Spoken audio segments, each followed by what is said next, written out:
Selamat pagi Bapak Ibu Saudara sekalian, keluarga besar GPDI El Syade Magelang. Pagi hari ini sebelum kita melakukan semua aktivitas kita pada sepanjang hari ini, kita akan kembali mendengar firman Tuhan. Firman Tuhan pagi hari ini saya ambil dari kitab Hagai pasal 1 ayat yang ke-9. Hagai pasal 1 ayat yang ke-9. Demikianlah bunyi firman Tuhan, kamu mengharapkan banyak tetapi hasilnya sedikit, dan ketika kamu membawanya ke rumah, aku menghembuskannya. Oleh karena apa? Demikianlah firman Tuhan semesta alam. Oleh karena rumahku yang tetap menjadi reruntuhan, sedang kamu masing-masing sibuk dengan urusan rumahnya sendiri. Puji Tuhan, Bapak Ibu yang dikasihi oleh Tuhan, pagi hari ini kita boleh kembali menyimak tentang kebenaran firman Tuhan.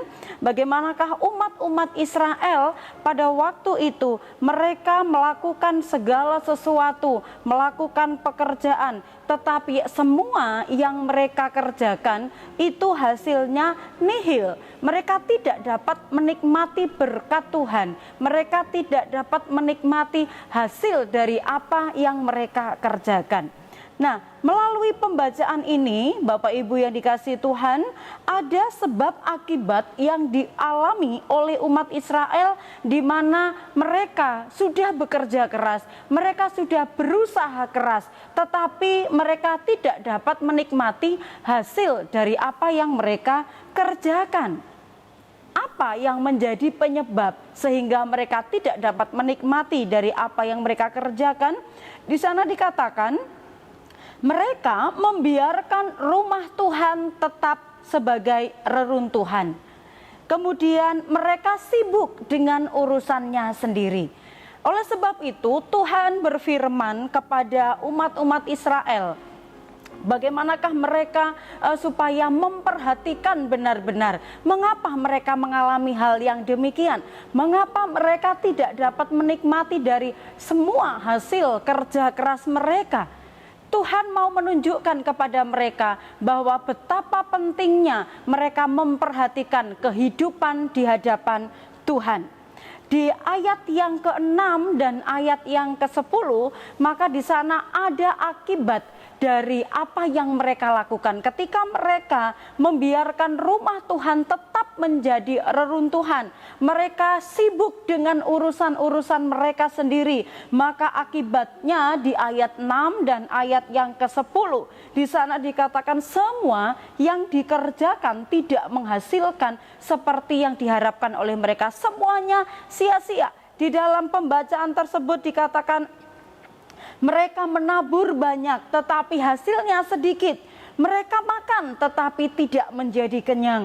Mereka mengalami kekeringan. Kekeringan yang datang di atas negeri dan juga kegagalan atas semua usaha-usaha mereka. Oleh sebab itu firman Tuhan di ayat yang ke-5 dan di ayat yang ke-7 di sana dikatakan, perhatikanlah keadaanmu. Apa maksud dari firman Tuhan ini Bapak Ibu? Bahwa ketika Tuhan berfirman perhatikanlah keadaanmu, artinya adalah Tuhan pengen menyatakan itu kepada umat-umatnya. Ketika semua yang engkau alami, engkau harus belajar memperhatikan mengapa hal itu terus terjadi, mengapa hal itu tidak menjadikan engkau mengalami sebuah berkat-berkat Tuhan. Dengan firman Tuhan ini, Tuhan ingin menyatakan kepada umat-umat Israel, demikian juga Tuhan menyatakan di dalam setiap kehidupan kita, bahwa segala sesuatu yang terjadi di dalam kehidupan kita, itu ada hubungannya dengan cara hidup kita di hadapan Tuhan. Mengapa umat Israel dikatakan mereka sudah bekerja keras, tetapi mereka tidak dapat menikmati dari apa yang mereka kerjakan, dari semua yang mereka usahakan. Umat Israel dikatakan sibuk dengan urusan-urusannya sendiri. Demikian juga kalau kita bandingkan dalam kehidupan kita. Mengapa sih apa yang saya buat kok tidak menghasilkan? Mengapa usaha saya sepertinya kerja mati-matian, tetapi saya tidak dapat menikmati berkat itu? Mengapa saya menikmati makan makan makanan jasmani tetapi tidak menjadi kenyang, artinya tidak selalu puas. Selalu ada rasa haus, selalu ada rasa kurang. Sehingga bahwa apapun yang kita kerjakan seolah-olah itu sia-sia saja. Dan Tuhan berkata, perhatikanlah keadaanmu. Bukan hanya masalah jasmani yang dimaksudkan oleh Tuhan. Perhatikan keadaanmu, perhatikan hidup rohanimu, perhatikan hidupmu di hadapan Tuhan. Supaya apa yang terjadi dalam kehidupan kita sebenarnya adalah merupakan sebuah peringatan, sebuah hal yang Tuhan mau katakan kepada kita supaya apa yang kurang berkenan, Tuhan mau hidup kita memperbaikinya. Ada banyak yang kita seringkali lakukan, lebih sibuk memperhatikan hal-hal lahiriah dibandingkan kita sibuk dengan Tuhan. Lebih sibuk dengan kita melakukan keinginan-keinginan dunia, melakukan aktivitas yang memuaskan daging kita dibandingkan dengan kita sibuk untuk kita mendekatkan diri dengan Tuhan, sibuk untuk mengerti firman Tuhan, sibuk untuk kita mencari Tuhan. Tetapi hidup kemanusiaan kita seringkali jauh dari Tuhan karena apa? Sibuk dengan perkara-perkara dunia ini. Sibuk dengan urusan-urusan kita sebagai manusia. Ada 3 hal yang penting yang Tuhan mau sampaikan kepada umat-umat yang ada di Israel pada waktu itu. Dan ini juga menjadi sebuah peringatan bagi kita Bapak Ibu bahwa apapun yang kita buat, apapun yang kita kerjakan tentunya kita rindu semua bisa menjadi berkat dan diberkati oleh Tuhan. 3 perintah Tuhan di ayat yang ke-8 kita menyimak di dalam Hagai 1 ayat yang ke-8. Perintah Tuhan, jadi naiklah ke gunung, bawalah kayu dan bangunlah rumah itu, maka aku akan berkenan kepadanya dan akan menyatakan kemuliaanku di situ, firman Tuhan. Kalau selama ini umat-umat Israel membiarkan rumah Tuhan tetap menjadi reruntuhan, maka perintah Tuhan supaya mereka bisa menikmati berkat Tuhan, maka mereka harus membangun kembali rumah Tuhan. Rumah Tuhan berbicara tentang hidup rohani kita. Rumah Tuhan yang dibiarkan menjadi reruntuhan adalah hidup rohani yang diabaikan begitu saja. Menganggap hal-hal rohani itu hanyalah hal yang biasa. Menganggap hal-hal rohani itu tidak penting. Hanya menganggap yang kelihatan itu yang penting. Oleh sebab itu manusia seringkali sibuk dengan urusan-urusannya sendiri. Sibuk dengan keinginan-keinginannya sendiri. Sibuk dengan pikiran-pikirannya sendiri. Sehingga mengabaikan hal-hal rohani, rumah rohani yang seharusnya kita bangun di hadapan Tuhan. Melalui 3 perintah Tuhan di sana tadi dikatakan, naiklah ke gunung, bawalah kayu, bangunlah rumah itu. Ini ada hal penting dalam kehidupan rohani kita. Naiklah ke gunung, ini adalah artinya harus ada tindakan. Dari kerinduan kita, tindakan iman untuk kita naik ke tempat yang lebih tinggi, tidak terus berada di bawah. Hidup kerohanian kita sebagai orang-orang Kristen tidak seperti begini-begini saja, tidak selalu ada di bawah, tetapi harus ada usaha memperbaiki hidup, memperbaiki kerohanian kita, naik di tempat yang lebih tinggi. Kita harus naik kelas. Kita harus mengalami kenaikan secara iman kita, iman kekristenan kita di hadapan Tuhan. Kemudian yang kedua adalah bawalah kayu. Kayu di dalam Alkitab berbicara tentang salib. Jadi sebagai orang yang percaya kepada Tuhan, bawalah kayu. Kita harus memiliki tanda salib di dalam kehidupan kita. Ingat bahwa bagaimanakah pengorbanan Tuhan Yesus, kematiannya di atas kayu salib, itu adalah merupakan tanda kasih-Nya Tuhan yang begitu besar, mau mengampuni dosa-dosa kita, mau mengangkat kita supaya kita tidak binasa karena dosa, tetapi pengampunan Tuhan, karya salib Tuhan itu yang menyelamatkan kita.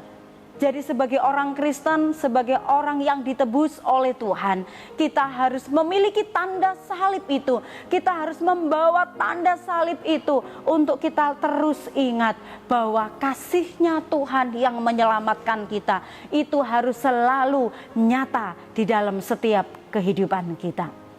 Yang ketiga, bangun rumah. Jadi perintah Tuhan untuk membangun rumah Tuhan ini adalah merupakan ajakan Tuhan, adalah perintah Tuhan untuk setiap kita, orang-orang yang percaya kepada Tuhan. Bangun kembali rumah rohani kita yang mungkin selama ini sudah menjadi reruntuhan, yang selama ini mungkin kita abaikan karena demi kesibukan kita, demi urusan-urusan kita. Tetapi ketika Tuhan berfirman, perhatikan keadaanmu, kamu tidak dapat menikmati berkat Tuhan, kerja kerasmu semua sia-sia. Dan Tuhan mau berbicara juga kepada kita, kepada Bapak Ibu Saudara semua, bangun kembali rumah rohani kita di hadapan Tuhan. Selama ini mungkin hidup rohani kita hanya seperti puing-puing, seperti reruntuhan. Tetapi mari kita kembali membangun kehidupan rohani kita yang mungkin runtuh selama ini kita abaikan, sehingga kita mau iman kekristenan kita dibangkitkan kembali, hidup kembali, kita bangun kembali persekutuan kita dengan Tuhan, kedekatan kita dengan Tuhan, dengan kita mulai mengabaikan kesibukan-kesibukan yang tidak membuat kita bertumbuh, tetapi kita mau bertumbuh di dalam Tuhan lewat persekutuan kita, kedekatan kita, pengenalan kita kepada kebenaran firman Tuhan. Persekutuan kita dengan Tuhan itu yang akan membuat kita akan merasakan damai sejahtera daripada Tuhan. Dan dikatakan oleh firman Tuhan bahwa inilah yang berkenan kepada Tuhan. Jika kita memiliki peningkatan iman, jika kita memiliki tanda salib, jika kita memperbaiki, membangun kehidupan rohani kita di hadapan Tuhan, itu yang menyukakan hati Tuhan, itu yang berkenan di hadapan Tuhan.